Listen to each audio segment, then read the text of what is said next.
ছাত্রদের আন্দোলনের মাধ্যমে সৃষ্ট গণজোয়ারে পদত্যাগ করে দেশ ছেড়েছেন সাবেক প্রধানমন্ত্রী শেখ হাসিনা। বর্তমানে তিনি ভারতে অবস্থান করছেন। তার পরবর্তী গন্তব্য নিয়ে নানা গুঞ্জন আর আলোচনা শোনা যাচ্ছে। এমন পরিস্থিতিতে যুক্তরাজ্যে শেখ হাসিনার আশ্রয় নিয়ে মুখ খুলেছেন বাংলাদেশি বংশোদ্ভূত ব্রিটিশ এমপি রূপা হক। বৃহস্পতিবার সংবাদ মাধ্যম দ্য স্ট্যান্ডার্ডে শেখ হাসিনার যুক্তরাজ্যে আশ্রয় সংক্রান্ত রূপা হকের একটি প্রতিবেদন প্রকাশ করা হয়েছে। এতে রূপা হক জানান, ব্রিটিশ সরকারের শেখ হাসিনাকে যুক্তরাজ্যে আশ্রয় দেওয়া সমীচীন হবে না। তিনি লিখেন, বাংলাদেশের নৈরাজ্যময় অবস্থা নিয়ে জর্জ হ্যারিসন গান গেয়েছেন। গত সপ্তাহে আবার তিনি সঠিক প্রমাণিত হয়েছেন।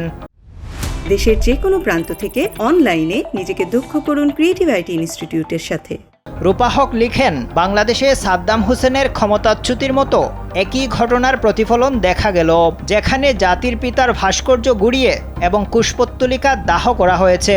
এই সহিংসতা ঢাকা থেকে টাওয়ার হ্যামলেট পর্যন্ত পৌঁছেছে।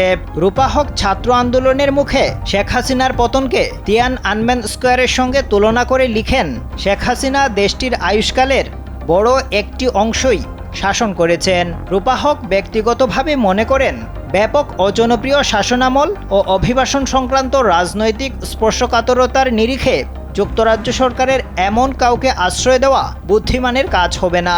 কেননা আন্তর্জাতিক অপরাধ আদালতে শেখ হাসিনার বিরুদ্ধে বিচারের দাবি রয়েছে এবং অনেক বাংলাদেশি তাকে দেশে ফিরিয়ে বিচারের মুখোমুখি করা উচিত বলে মনে করেন। রূপা হক আরও লিখেন, বর্তমানে তার বাংলাদেশি ভাইবোনদের মধ্যে স্বস্তি ফিরে এসেছে। সরকারের বিরুদ্ধে কথা বললেই আর নিপীড়নের ভয়ের সংস্কৃতি নেই। তিনি আশা করেন বাংলাদেশে গণতন্ত্র ফিরবে।